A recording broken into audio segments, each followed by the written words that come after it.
and so we'll begin the webinar. Going through the agenda as on the screen here. So welcome and thank you all for your time this afternoon. I'll give a brief introduction about myself, Ruth Drysdale, and Jisc, and why we're co-hosting this webinar with my colleagues Wilbert and Alan. And then Wilbert will cover those two items, followed by Alan giving an outline of the common aggregation hierarchy. And I'll share the questions and discussion at the end of this.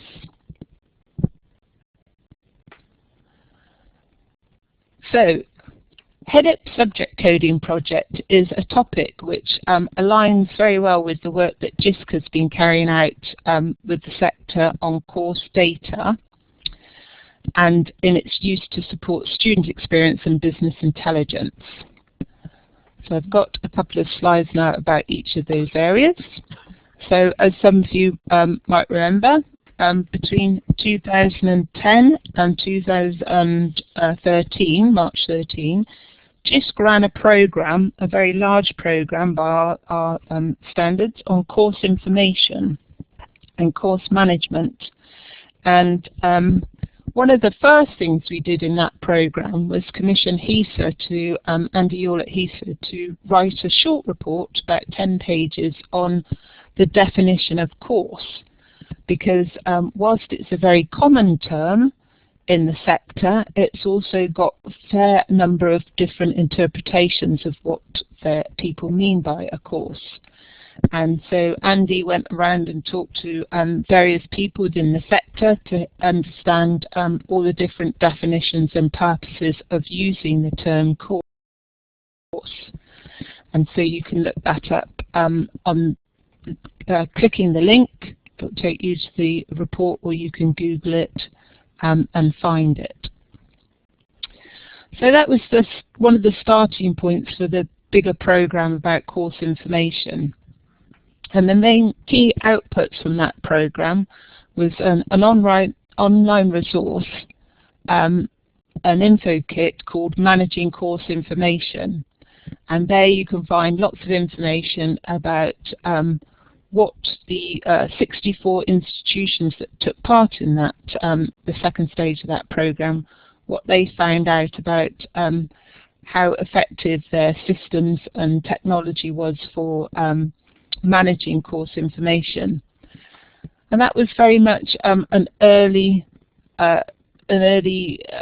landscape review, and it's very much work in progress, because if you listen to various chat forums and Jisc mail lists and you size of groups, you can see that there's still a lot of discussion in the sector about how to manage course information effectively through the whole life cycle of a course, from the moments when various people within an institution might start to create a course, right through to how they validate it, how they market it, how they perform business intelligence on it to assess whether it's still viable, and then in the final days when they decide to color course. So there's lots of information there. There's some videos and posters that were created during the program that I still think are relevant today, so please do have a look at that. So as well as investigating course management issues, in the more recent past, Jisc has been working with HECOS to refresh their HEID user interface into what's now called HEID Plus. And then as part of that work, we've been able to obtain some of the HECOS data sets to put into a different environment called HEID Labs, which is like a sandpit area, a play area for people with access to it that are authorized to access the data to link different data sets together and produce some visualizations using a tool called Tableau. And I know some of you on this call today are part of some of the scrums or small project teams that are part of that HEIDI Plus work at the moment and are investigating how to link various data sources together in order to get various sector benchmarking tools out of it. And then HESA have a look at the outputs of the project teams and decide whether they want to take it on into their service. So HESA are starting now to look at taking on more than just regulatory data. So they're looking to collate, gather and produce visualizations for different parts of organizations within the sector that want to create some benchmarking information. And please do contact me or HESA or HEIDI Labs if you'd like to know more information about that. But there I hope you can see that Jisc is still very much involved in this area of work. And so I'm very keen today to understand more from Alan and Wilbert about their project and about how it fits into the wider course information landscape. Because in a meeting prior to today, it was very interesting to hear from them what the new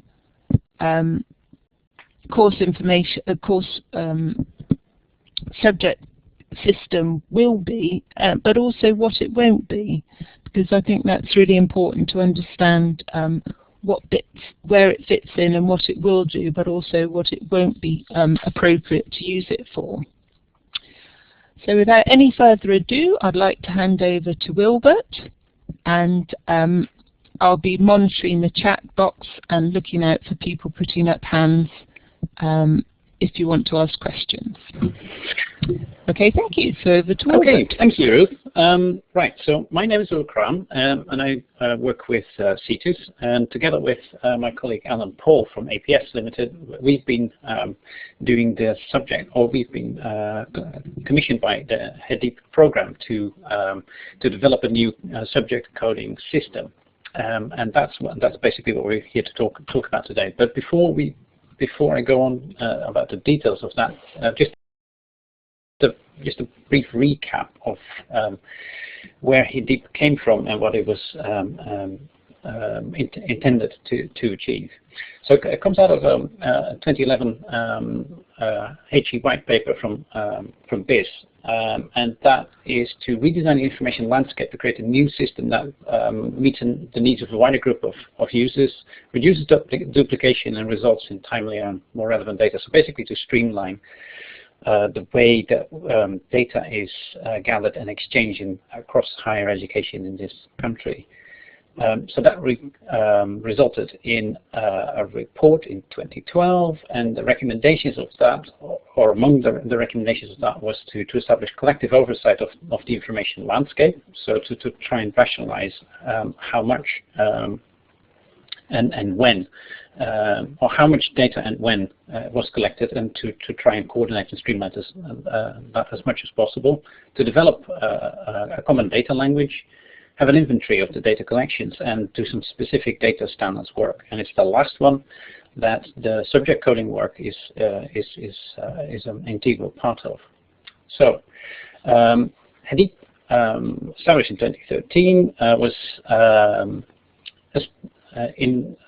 is a program of work. It's jointly funded by HEFCE, SFC, and Dell in Northern Ireland, hosted by HESA and overseen by a program board from people from across the sector, really, and supported by an advisory panel of experts. So that's what HEDIP is.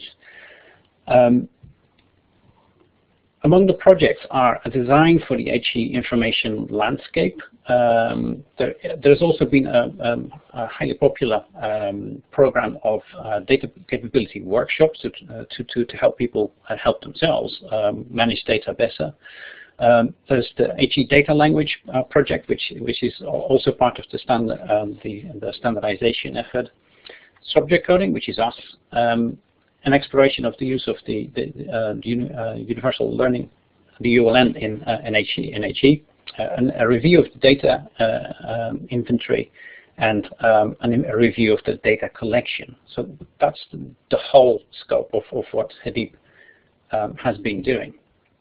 So this whole program is to end in July 2016, so that includes the subject coding work as well. And then the operations are going to be taken over by HESA, but governance over the outputs, so the language, the inventories, and the new subject coding vocabulary are going to be taken over by a new HE data landscape steering group, which again has representatives from across the sector. So it's basically the background of where the subject coding part sits. It's the specific thing that subject coding is about. Is that it serves a whole raft of reasons or a whole raft of purposes. You need to classify subjects of study in order to support statistics within higher education providers and organizations. So it has to do with how many numbers of students study English or particle physics or whatever it might be. And for that, you need to agree a vocabulary for doing that. Therefore, it has consequences for policy implementation, funding, regulation, and accountability, and also to link and compare data sets across the broader economy and society. Because if you know how many students or take particular courses in particular subjects, then you can start to see what impact that might have on employability or where skill gaps are, and so on. And it's also meant to maintain time series data. So to see development across time of interest in and also participation in particular subjects. It can also be used to find courses, but that is at a remove. That is not its primary concern, simply because the way that people tend to discover courses tends to, the conceptualization of how a subject works might be quite different from what it is for the purposes of analysis, the purposes of analysis and grouping. So that is at one remove from where our group or where our work sits, but it does have a connection. So that's why classifying subjects. So there is, of course, JACS, and that has been functioning in this area for a number of years. But Jill Farrell's report from 2013 found that there was a number of reasons why we might want to change that. One is that the limit of the existing coding frameworks, JACS3, had been reached, and that JACS was being pressed into supporting functions that it couldn't really fulfill very well, simply because it had one way of grouping things together. And that meant that it didn't meet the needs of all the key stakeholders. There was also evidence that because of lacks and sort of historic omissions in JACS3 itself, it was applied in sometimes inconsistent ways, and also the terminology and the definitions have led to issues in data quality in that regard. So that's why the new subject coding system a project was set up. Started in 2014 with an impact assessment and requirements definition over the summer, and then we started going on the actual development of the system itself. So from late 2014 and over 2015, we've consulted fairly widely with a lot of stakeholders, and then came up with HECOS, the Higher Education Classification of Subjects vocabulary, which was signed off December last year. We also made some recommendations of subject-based analysis, and that is where the idea of the common aggregation hierarchy that Alan will tell you about came from. And it also had some recommendations about text mining and what the feeling of the sector was about that. Now, finally, there was we made recommendations with regards to a governance model for HECOS and its associated mappings, and an adoption plan. So now we're in stage. So just to outline a a little bit about the differences between JACS3 and HECOS, where JACS3 had a hierarchy and only one, and where you could use every single term to do the coding. HECOS is just a flat list. So, for example, under JACS, different stakeholders had different ways of grouping things together. So, the HECOS definition of biological sciences was different from what a particular institution used to define biological sciences, which was different again from the way that JACS did it. Now, in itself, that should be possible because these are different purposes. So, in order to enable that to happen, we decided that rather than give HECOS a hierarchy of its own, is to simply make it just a list of vocabulary items to which people could then impose their own aggregations.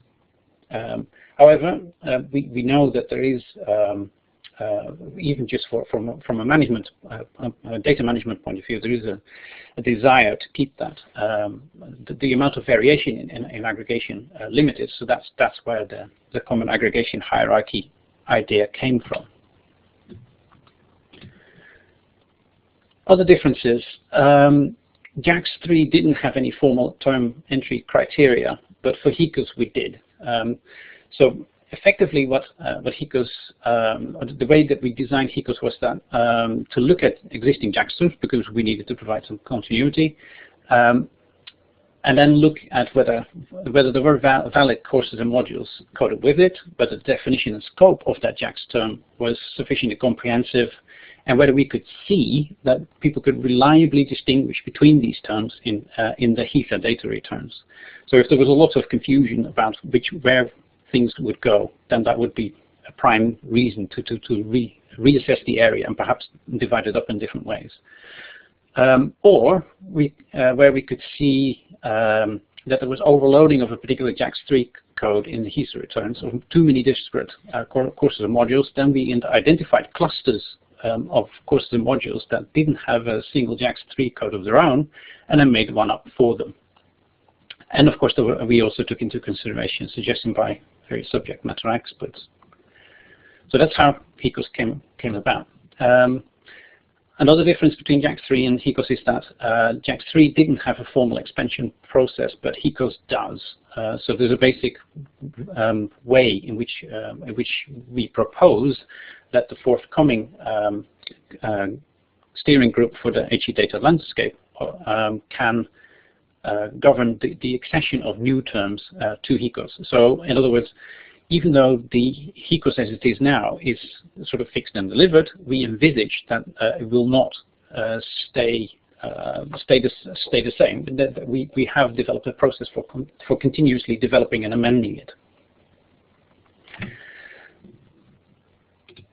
So that brings us up to where we are now, which is stage 3, the last one, and we've pretty much done the JACS3 to HECOS mapping. So that's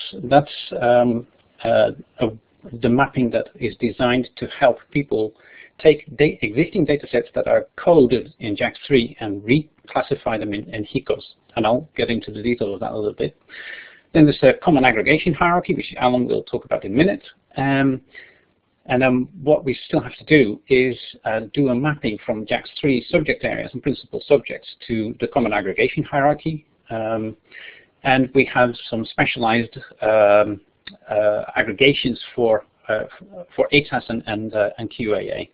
And then it's a matter of handing over the transition plan and making training and guidance material for HESA. So that's where we are. In terms of how these things work and how they hang together, this is the basic picture. So JACS3 is a given. We already had that. What we have developed is HECOS and the mapping that goes between them. So as I said, the purpose of that mapping right there is to transition existing data sets. So in a way, it's kind of like an implementation aid. It's designed to help you take an existing data set that has been JACS coded and transition it to HECOS, but it's kind of a one-off. Now, the common aggregation hierarchy spans both. So it's these are ways of grouping together the subjects that make up both JACS3 and HECOS. So the mappings in that sense are meant to be used in the longer term for analytical purposes, so that you can look at a JACS3 coded data set in terms of the common aggregation hierarchy, and you can do the same thing with HECOS. So the mappings there, so between JACS3 and HECOS and the common aggregation hierarchy, will be continuously used, particularly for time series analysis. And then aside from that, of course, there will be other aggregations other than the common aggregation hierarchy, although we're not necessarily responsible for making those. So in terms of the JACS3 to HECOS mapping, so that's basically the implementation aid for HECOS. The main thing to bear in mind is that it's not a one-to-one mapping, because it can't be, because there are differences, significant differences between JACS3 and HECOS. Some subjects simply have been classified differently, and you can't really do all of that automatically.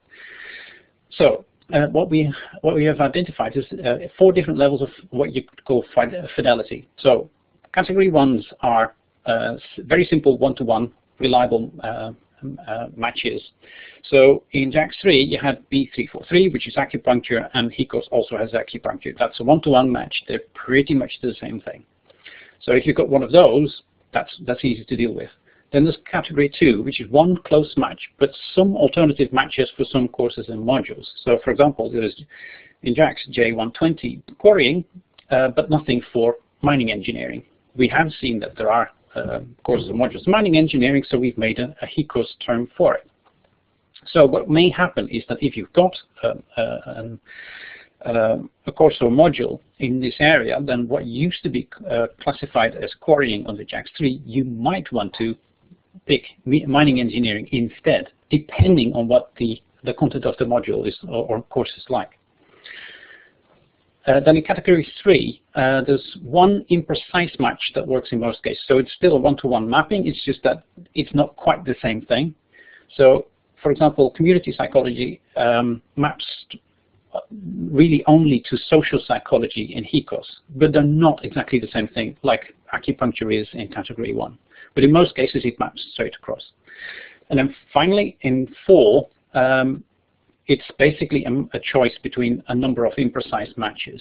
So for example, in JACS you had air travel, and we looked at that, and it basically broke down in a range of different subjects. It wasn't really a subject that anyone studied as such, as far as we could see. So you'd have to, if you have one of those, you'd need to choose between transport planning or travel management, or any of a number of other HECOS terms. So in a way, it's kind of, in category 4, they're more suggestions rather than definitive choices. So in order to demonstrate how that works in practice, take for example an MSc in Earth Science. Currently, that would be F640 Earth Science. It's category 1 in the mapping because HECOS has Earth Sciences. So that's very simple. It goes straight across. You can do that automatically, or you can do that reclassification automatically.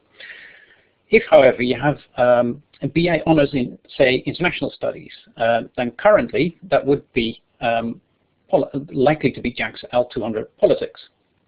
And that's a category 2 in the mapping because, apart from L200 politics, there is also a related match to international studies, which in this case would actually work better than the straight politics mapping. So in that case, the close match between L200 politics and HECOS is a close match to HECOS politics, but there is in the mapping a related match to international studies, which in this case would fit better. Same thing would would happen in childhood and youth studies, which in the moment would fall under academic studies in education. But in the mapping, you have a related match to childhood and youth studies alongside academic studies in education, which for this particular degree would be a much better match. So, in other words, you can't quite automate the mapping of a dataset from JACS to HECOS. But the mapping is intended to automate as much as possible of that and just let you focus on those things that require a judgment call based on the actual content of the course or module. So that's roughly where we are in terms of the different mappings and the different vocabularies.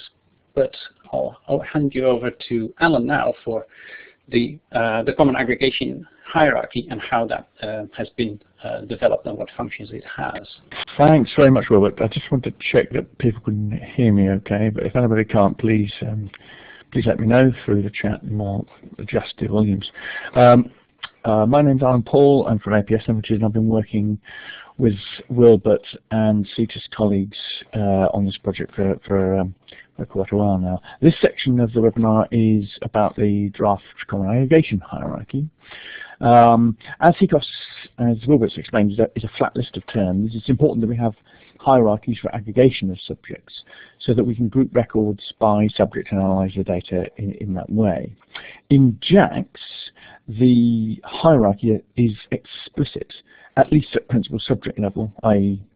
for those that are familiar with it, one letter and one digit, and also at the subject area level, just one letter. JACS is also currently aggregated through various less explicit hierarchies for particular purposes, such as the KISS, where people are looking at the full JACS code and then aggregating it in specific ways. As HECOS has no hierarchy, we've developed this draft common aggregation hierarchy with the intention that this would be used as the default subject grouping for the sector. The draft is available from the HEDIC website, and we're already receiving comments from a wide spectrum of interested parties. Subject to agreement, we expect the final common aggregation hierarchy to be used as the default hierarchy, as Wilbert said, for example, for league tables, for HESA and UCAS statistics, and in fact for other operational and time series statistics and analysis. There may be other purposes for which the common aggregation hierarchy isn't suitable, either because it's not got enough detail or perhaps it has too much for that particular purpose. But for a lot of purposes, even the ones that we can't yet think of, the common aggregation hierarchies would be used, or would at least form the basis of somebody else's hierarchy. The idea here is that the decisions we make about the common aggregation hierarchy are transparent, so that people can see where we're coming from and then use that information to develop it if they need to. Briefly, our consultation so far has been via emailed comments on the published version, plus a workshop in Cheltenham with HESA, the funding bodies, UCAS and QEA, and also a session in London organised by HESPA, primarily for planning officers. At the workshop in Cheltenham, we presented two contrasting hierarchies based on the one hand on the KISS and on the other hand on JACS principal subjects. However, early feedback had led us to this current draft that we've got here in front of us now. This is not the same as either of those two initial presentations. I wouldn't really say it's based on either of them. It's really based on feedback we've had from those early sessions. The purpose of the consultation is to develop an explicit hierarchy that is better than, by which I really mean more usable, more friendly, more accessible than in the past, and is also developed, governed and maintained transparently so that interested parties, including HE providers, sector bodies and other users such as the NHS, are aware of the assumptions behind the decisions about where subjects and groupings have been placed. The draft common aggregation hierarchy has some important characteristics. I've listed some of them on the slide here. Each HECOS term in the flat list maps to one and only one level 3 term in the draft common aggregation hierarchy. So this means you've had to make a decision for each subject of study about a single level 3 grouping that it fits into. The common aggregation hierarchy itself is monohierarchical structure, meaning that each level 2 and level 3 term has one and only one broader term at the next level up. Again, this means that we've had to decide where each grouping fits into the next broader level. Some of these decisions are plainly obvious, but other ones represent a choice between 2 or more plausible options, and we've tried to take the most useful, more plausible one in each case. Where there's controversy about that, our intention is to give reasoning about why we've made that kind of decision. In relation to use of subject groupings for combined studies, records for major or minor or balanced studies, we are recommending that we follow the current HECOS approach, so not recommending any particular change to that practice. We're also currently looking at a coding format for the hierarchy. HECOS itself has got a 6-digit random code associated with it. We're looking at a coding format which can't be confused either with HECOS or with JACS3. So there are a few options out there, and we've got a few candidates which we're currently looking at for coding. In addition, we're using the draft hierarchy as the basis for mappings for use by QAA in subject benchmark statements, and also by the Foreign Commonwealth Office and Ministry of Defence for the ATAS system. Alan, is it okay for Amanda to ask a quick question? That would be absolutely fine, please. Okay, so Amanda, if you can take over the microphone and ask away.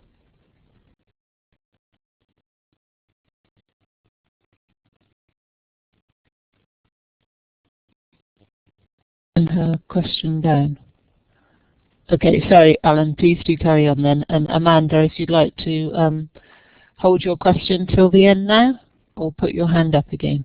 Okay, thanks. So okay. Back to you, Alan. Thanks, Ruth. Cheers. The common aggregation hierarchy can use any subject classification system that can be mapped to it.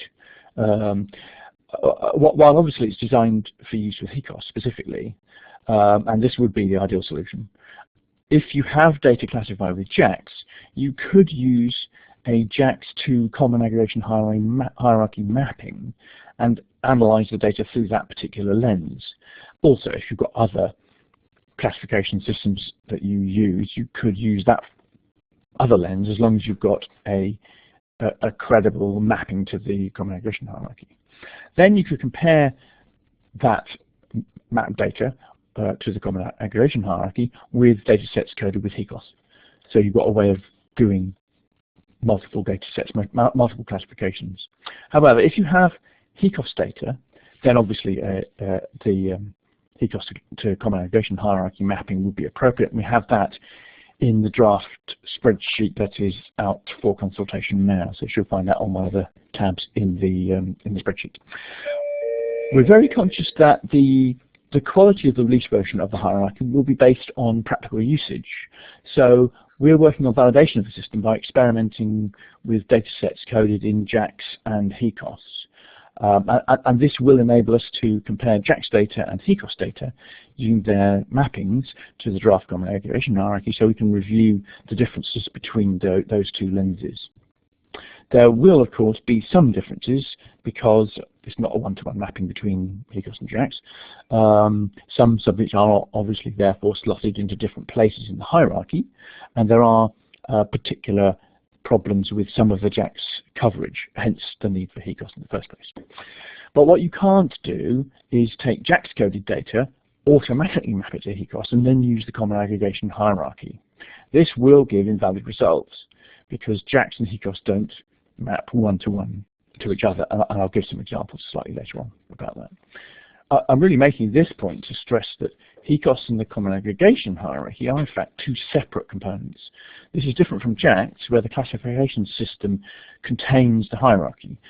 So under the new arrangements, we don't have this potential confusion between, for example, C100 biology in JACS could be considered as an aggregation of the C1 grouping, or alternatively as C100 as a subject term meaning biology.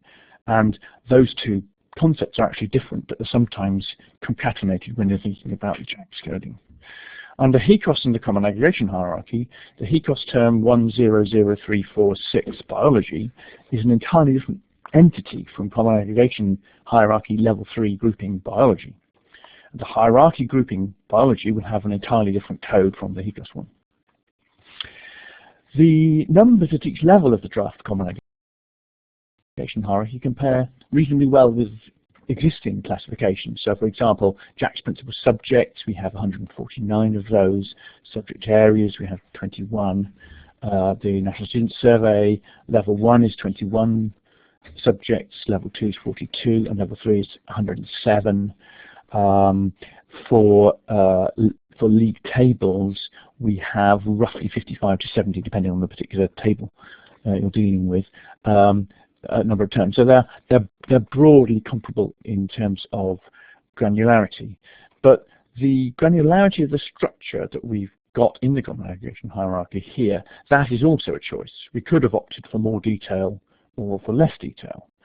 The current version gives about the same level of detail as JACS principal subjects. So experience to date using principal subjects, for example, through UCAS work or through HESA work and others, plus also responses so far that we've received in the consultation, they both strongly suggest that these numbers are about right. And we have actually adjusted these numbers from earlier versions to slightly expand level 2, which is one of the requests we have, and also to slightly expand level 1. So looking a little bit at the constraints, we've had to make some compromises owing to having a single hierarchy. Fairly obviously, a single hierarchy means we have to have individual subjects or groupings only allocated to one higher level grouping. For example, environmental sciences, even though it's multidisciplinary or interdisciplinary, we've allocated this as within physical sciences rather than biological sciences. Clinical engineering, we have put in engineering rather than in medical technology. And that's just because these subjects or groupings can only go in one place. But of course, if you want to have a more comprehensive hierarchy for one particular piece of the Common Aggregation Hierarchy, one particular set of subjects, you could do your own hierarchy if it's necessary. There are some implications in how records appear in the hierarchy as a result of changes between JACS and HECOS. And I want to give a couple of examples which might help to illustrate that. The first one, in fact, is the BA Honours degree in Childhood and Youth Studies, which we used in the previous session on the mappings. This course is currently coded in JACS as X300 Academic Studies in Education, which, as Wilbert pointed out, is a category 2 subject, one closer match plus a few related matches. We can now use the new HECOS term, Childhood and Youth Studies. Whereas under JACS, this course would have been placed in the X subject area, education. That isn't really correct, because this course, if we look at the contents, the course contains comparatively little education, but now it can be properly placed in the social studies area. The Childhood and Youth Studies goes up to social studies area at level 1 in the draft Common Aggregation Hierarchy. And this fits much better with its actual content. There are very few troublesome cases in classifying of full degree programs, but I thought it might be useful just to share one as an example. But I would stress there are very few of these. The example I wanted to share was the BA Honours degree in Environmental Studies, which I was looking at. This is currently coded as JACS F810 Environmental Geography. Now, interestingly, this is a category 1 in the JACS to HECOS mapping, so it seems obvious that it would match to Environmental Geography in HECOS. However, if you look at the course content of that one, and also bearing in mind it's a BA, not a BSc, the course content clearly places this course in the social studies, social sciences area. So it would be much more appropriate to consider the HECOS term environmental management, which is currently recommended as a preferred term for environmental studies, rather than using environmental geography. Now, the implications for aggregation here are that environmental geography goes up to physical geographical sciences, and then that goes up to physical sciences, whereas this particular course doesn't sit in that subject area at all. Environmental management goes up to human and social geography and then to social studies, which is much more accurate for this particular course. So I think this demonstrates that particularly for interdisciplinary and multidisciplinary subjects, it's important to review the classifications of the records carefully and not to rely on automatic mappings. But I would stress that there are relatively few troublesome cases like this, and much fewer than there are with JACS. That brings me back a little bit to granularity, because we talked about numbers here. There are still some differences in the granularity of the subjects in HECOS. For example, law is very coarse, as you might say. In the Common Aggregation Hierarchy, it's only the law all the way up each of the three levels. And also we could split nursing up a bit more too. And we're looking at nursing as a specific area. So it's not completely consistent in terms of granularity. We've included the difference between general X subject and others in X subject. For example, biological sciences general and others in biological sciences are different. And we've covered those more general areas much more explicitly in the draft Common Aggregation Hierarchy, though we recognise there may be some tensions here. For example, natural sciences. Is it better to split them up when you're classifying records relating to natural sciences and then aggregate them in some way later, or is it better to use the HECOS term natural sciences itself? And we recognise there's some tension there. You might want to pick out specific parts of natural sciences rather than having it as a general code. Looking at the medical and health areas, medicine, medical sciences, healthcare science, and health studies, all of those need to be defined well so that the aggregations deliver what is needed and what is expected. And we're taking advice from Health Education England and others directly in the sector on how to manage these particular definitions which relate to the hierarchy rather than to the HECOS terms themselves. I'm particularly looking at medical sciences, healthcare science, split between subjects that might conceivably fall into more than one of those areas, and we need to make a choice about which particular area they fit in. Controversial or inappropriate groups, well, this really depends on your perspective. I'd ask you to review our decisions from your own perspective. As I said earlier, we've had to make some choices, and sometimes there may be different allocations which are better than that. That's a brief overview, really, of the Common Aggregation Hierarchy and HECOS mapping to it. There are a couple of specific points that I could mention. We have three specific areas where we would like some guidance on. Fine art conservation, a very minor point. It's an illustration of where we had to make choices. Fine art conservation is not really fine art. Perhaps we need museum skills, I don't know. Counselling, another one. Should this be in health studies or should it perhaps be in psychology? And the other one I wanted to just mention was blood sciences. That's in the NHS terms, that's normally considered to be healthcare science. But is that actually correct from the point of view of higher education more generally? If you have any comments on those or any aspects of the Common Aggregation Hierarchy, please comment back to us as soon as you can, or by email to subjectcoding@hedeep.co.uk. And that concludes my section. I'll hand back to Ruth now for questions and discussion. Okay, thanks very much, Wilbert and Alan. Very interesting explanation there of the new system. And we've just had a couple of questions in the text chat that Wilbert has answered, but I just want to double check with H. Hayden and Katrina whether the answers that Wilbert has put in the text chat, does that answer your query, or would you like to expand a bit on your question and hear an oral explanation of what's going on? So either of you? Wilbert, perhaps would you like to summarize the question and your answer? Oh, I can see you're answering. Yeah. Right. So yes. In terms of the continuity question, the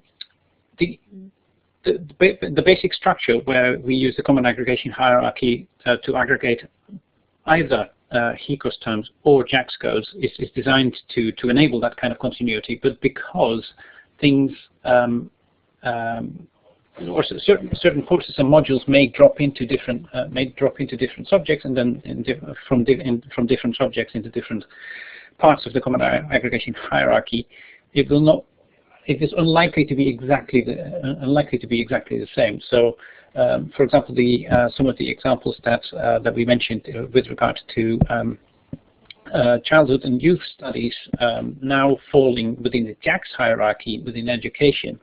If you recode that with childhood and youth studies in HECOS, it may not necessarily end up in education, because that's not necessarily what it is. It's just kind of a feature of JACS that it fell in that wider grouping. So those kinds of changes, or those kinds of loosening of the classification to the aggregation, might lead to a degree of continuity, simply because in effect some subjects had to be squashed in JACS in a particular hierarchy.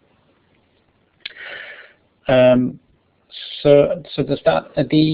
I also noticed Robin Jones's question on he's a student staff alignment for cost centers, and whether these will all be set to the same HECOS, whether they will use the same HECOS vocabulary as league tables and so on. From my understanding is that the function of cost centers and how they are described is so different from the description of courses and modules that it's not really suitable for that. I mean, underlying the underlying thought was the underlying problem there is that cost centers tend to be kind of a function of both discipline as well as the organizational structure, and that doesn't really, and discipline is not quite the same thing as subject in that regard. So we've been asked by stakeholders to kind of steer away from that, but it may be reconsidered. Certainly in terms of streamlining, we can, that might be worth another look. Let's see. Level 3 in the diagram, the same as HECOS. So level 3 of, I'm assuming that this is the level 3 of JACS, and no, that's not a coincidence. So in terms of the structuring of the common aggregation hierarchy, and we did consult quite closely with other stakeholders about that. There was a feeling that even if we didn't follow the aggregations per se of JACS3, then a certain degree of continuity with the structure of JACS3 was desirable, which is why the common aggregation hierarchy kind of looks the way that it does. It's just that the kind of the step off from one level to the next is perhaps a little smoother than it was in JACS3. Another one that I remember is. Can I just interrupt? Yep. Oh. Sorry. Yeah. I think there was a slight confusion in the diagram, which I just put on the screen there. Yeah. This diagram seems to imply that level 3 of the common aggregation hierarchy maps directly to similar structure in HECOS. In fact, HECOS, yeah, we should have put many more boxes in the HECOS bit of that diagram there, because it's more like a it's not a level 4, but you know what I mean. HECOS, multiple HECOS terms go into each of those level 3 Common Aggregation Hierarchy boxes. So the whole of the HECOS flat list sits below level 3 of the Common Aggregation Hierarchy, and is larger. If that makes sense. Yep. Okay, thanks. There's also one question from Julie Looming. Has HESCI been consulted on how HECOS impacts on the SIVS and the STEM initiatives? Yes, very closely. And I mean, those are that's one of the so the needs of the funders with regard to the aggregation is one of the main considerations in this. So we've been in constant touch with HESCI as well as the other funding agencies to see whether the aggregations that we come up with will meet their needs. And that's also why we are going to test with double-coded data sets. So basically, a data set of people's courses or of particular institutions' courses and modules in both JACS3 and in HECOS, and then look at it through the lens of the Common Aggregation Hierarchy to make sure that they are broadly comparable and that they will meet the needs of policy formulation for HESCI and the other funding agencies. Thanks, Wilbert. Does that answer your question sufficiently, Julie, or would you like to come back? I saw that there is somebody called HESCI registered or signed up to this webinar, so I don't know if they'd like to respond to see whether they're happy with the way things have gone, or whether they've got any comments they'd like to make now.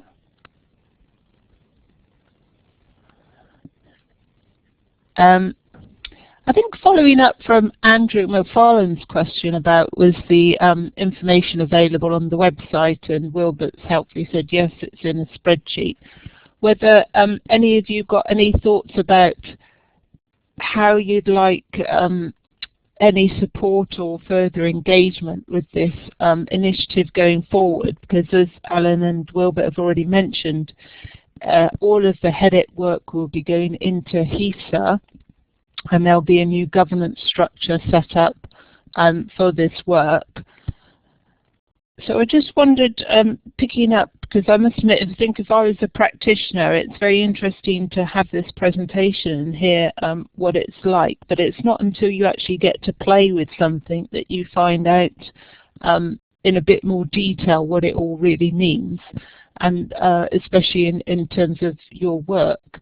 So I wondered if anybody has got any thoughts or questions about how they would like to engage with this new system before it goes live, if you like. So during the implementation phase or the testing phase, what activities would help you in understanding what it is that could be asked of in terms of implementing it in the future?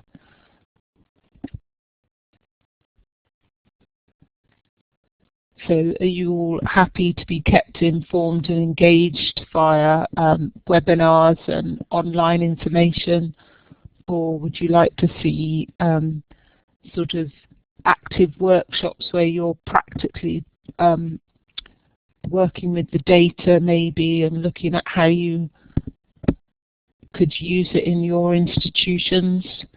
Or do you want opportunities to have a play with it in your own environment first and then come together?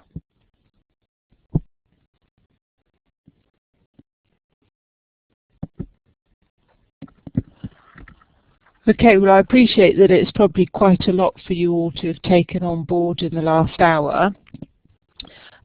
So as Alan and Wilbert have mentioned, there's the website and the email address to send in any further questions or thoughts on what you might like to happen going forward, but please do contact that address and or myself at Jisc, because there are colleagues working on learner analytics, especially Rob Winjoan that's on this call, and they're using it in that activity or looking to see how it could be integrated into their activity. So there's lots of people in the sector that are interested in this topic and are able to support you in your questions. So please don't hold back. You know, use the opportunity of the next 6 months or so, whilst things get firmed up in HESA about the way forward, to actively engage in this subject, because it's got lots of opportunities, as I've mentioned, but we also want to make it as easy as possible for you in the sector to implement it. So, Alan and Wilbert, are there any last things you'd like to say before we call it a day and end the recording? Yeah, perhaps one thing. So, as I mentioned in the chat, there's an opportunity to feedback on the Common Aggregation Hierarchy until Friday, and in the spreadsheet that you'll find there, so there's a list of how the Common Aggregation Hierarchy itself sort of works, but it's also mapped to HECOS. What we will do shortly is to publish an additional mapping to from the Common Aggregation Hierarchy to JACS3. So that kind of completes that little triangle that I showed earlier. And any feedback on that mapping would also be very, very welcome. Okay, Alan, have you got any last comments? There are a lot of questions coming up through the chat box. I'm not quite sure how we want to deal with these. Do we want to try to cover some of these before we close? I think I've covered most of them. Okay. There's one about the timetable from yes. Melanie. When yes, will the HECOS and the CAH be implemented? The timetable, the implementation timetable has not yet been decided. This is not part of our particular project. It will go to the steering group for later consideration. The idea here is that the timetable for implementation should not be too stressful. I think, if I can put it that way. So we're not looking. I know they're not looking at an immediate implementation. They're very conscious. I think somebody mentioned Tribal before, that people like Tribal and other software vendors, and of course institutions that have their own home-built systems will require time to implement HECOS in their own systems. So that will all be taken into account before the implementation timetable is decided upon. So, I mean, the people who are directly involved in those decisions are well aware that we need to make sure that we don't have an impossible timescale, and I think that's key. So it's not going to happen. For example, it's not going to happen in 2017. I think that's fairly safe to say. That means, for example, that working with the FCO and the MOD on the ATAS system, their systems will have to change to use the new HECOS system rather than JACS, and we have to obviously there has to be time for them to implement that, because that's statutory. There's statutory stuff in there, as well as the statutory materials have to come from higher education institutions. And of course, the ATAS one is at application time rather than at admission time. So all of those issues will be borne in mind by those who are going to be making the decision on implementation timetable. I hope that helps with that. Okay, and I think Tom Moody's asked a follow-on sort of question, quite a few bits there about who's been consulted, but Tom asks, has BIS been consulted on the impact on the discontinuity on the proposed test metrics at subject level? Will the implementation timetable overlap with the test timing? So I think your answer just now, Alan, covers that, but I don't know if you'd like to mention a bit more about who's been involved in consultation apart from people within the sector. So I know you've been very busy talking to various people. Yes, I wouldn't say that we've been coordinating with TEF implementers or with the TEF initiative. I think that's not, as far as I'm aware, not happened. But I imagine that there will be discussions about the impact of this on those other initiatives. But I'm not aware of any particular review of those in relation to TEF, because there's not a lot of detail about that available yet. More widely, we are consulting with NHS on all the health and medical side of things, which is critical. I know for those providers that are doing training for education training for NHS work. So we're working with the workforce planners NHS on how this might meet their particular needs, but also obviously we have to make sure that it meets the needs of the sector as a priority. We've had particular, as you'd expect, discussions with all the funding bodies, with HESA and with UCAS. So those are going to be the prime users. And I imagine that those... Sorry, Alan. Peter from Edinburgh has mentioned, have you been also working with the Scottish Funding Council, SCF? Yes, we have. They were present at our Cheltenham workshop, so they've had direct input. Yeah, that's been quite successful. I mean, I think that with the funding bodies and HESA and UCAS, I think, as you'd expect, we've had quite close liaison with those. That this isn't to say that this kind of consultation won't continue anyway, because there's likely to be something of a gap between the end of our project, which is end of July, and the start of the implementation in earnest. There are likely to be additional points that arise, particularly points of detail, and it's expected that there will be a kind of round of the governance maintenance decision making. What we're aiming to do is collect any comments that come after delivery of the project's outputs.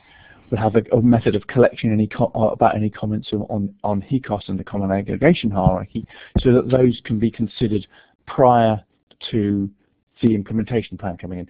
Because we're aware that if we make some decisions now about the precise detail of HECOS and the Common Aggregation Hierarchy, and somebody comes along and points out that something's actually wrong or might be better in a different way, we want to know that, so that could be looked at before the implementation button gets hit. And there may be a while between the end of July and implementation, and we need to be aware of that. Okay, and Bill Wang has asked, what about data continuity? Will we still be able to compare with the historical data once HECOS is being implemented? Yes, with some caveats, but yes, that's one of the things that the Common Aggregation Hierarchy is designed to support. So if you've got historical data sets coded in JACS3, and you look at the JACS3 to Common Aggregation Hierarchy mapping, which is forthcoming, then the outcomes of that should be comparable to newer data sets that have been coded in HECOS and also looked at through the Common Aggregation Hierarchy. As I mentioned to a couple of other people in the chat, there might be some degree of discontinuity simply because of the way that different subjects are aggregated, or different subjects exist and not exist in JACS versus HECOS. So we cannot give a complete guarantee of complete continuity necessarily over time, but that there will be a large degree of comparability. Somebody has asked about the possibility for piloting with an institution sooner or in the near future. And Katrina from Greenwich has said that they've had a look at it in quite a lot of detail there. So she says, we did some tests and only about 25 to 33% of our codes fell into category 1. So there is going to have to be a lot of manual recoding. Yeah, well, in terms of the guinea pig, yes, we are going to take one or more specific institutional data sets to test the Common Aggregation Hierarchy, as mentioned, both from the perspective of JACS3 as well as from HECOS to make sure that that continuity that I just referred to works. In terms of the effort required and how much falls in what category, that's a very interesting outcome from Greenwich, and I've also noted in that regard in the chat the outcome from Edinburgh. Do bear in mind that both category 1 and category 2 can be mapped straight. It's only 3 and 4 that require manual intervention. But yes, those will indeed require an eye. But do bear in mind that that's a one-off effort. In terms of the feedback that we've had on the JACS to HECOS mapping, the feedback we've had is of course to maximize those codes that fall into category 1 and 3, so the ones that can be mapped straight as much as possible, and limit those that fall in category 2 and 4 as much as possible. So we're about to publish the final version of that mapping, and that will be changed in that regard. So the categories 1 and 3 will be slightly bigger than they were in the first draft that was on the website. Okay, several people have been asking, will there be a list of all the questions and answers sort of in a more readable format? And I can certainly circulate that with the email to all those people that registered, and potentially put it up on our website along with the recording. I think a few people have asked about consultation with other vendors again, but I think hopefully you've covered it to their satisfaction. That yes, they have been engaging with the development of the project throughout it. But again, I expect it will be as much with vendors as with institutions potentially doing some more pilot work or testing of how it will actually be implemented. And that will be discussed and agreed with HESA over the coming months. So do keep putting your questions to that email address if you haven't got people from within your organisation being represented on the steering group that HEDEP is just convening at the moment. So please do ask, and I think there's been quite a few people suggesting that they would like workshops, but I think especially in this sort of area, it'd be helpful to have very active workshops and not just presentations, so that you can actually play around with data and see the implications of what it will actually mean to use the system compared to the JACS system. And then I think that's when it becomes easier to understand some of the opportunities or challenges behind implementing this system, and the longer term benefits as well. So unless anybody has got any last questions that they'd like to ask either Alan or Wilbert now, then we'll call this webinar to a close. I'll put the recording up on the Jisc website, and Alan will send it to the HEDIP team to put it up on their website, and I'll curate the questions and answers so it's easier for you to read them, but the chat will be available as part of the recording. So would you like to say a last farewell, Alan and Wilbert, and then we'll stop the recording?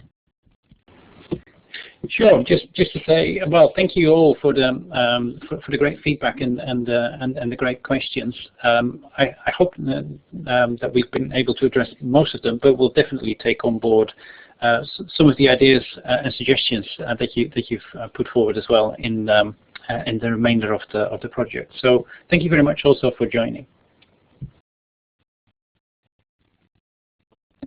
Alan, a last farewell? Sorry, I was just focusing on an answer to a question. That's great. Thanks very much for all the comments that you've made. That's extremely helpful. And do have a look at the detail of the subjects, particularly the HECOS to Common Aggregation Hierarchy mapping, because that's the bit we really have to get right, and anything we can correct there in the next week or so would be really, really helpful.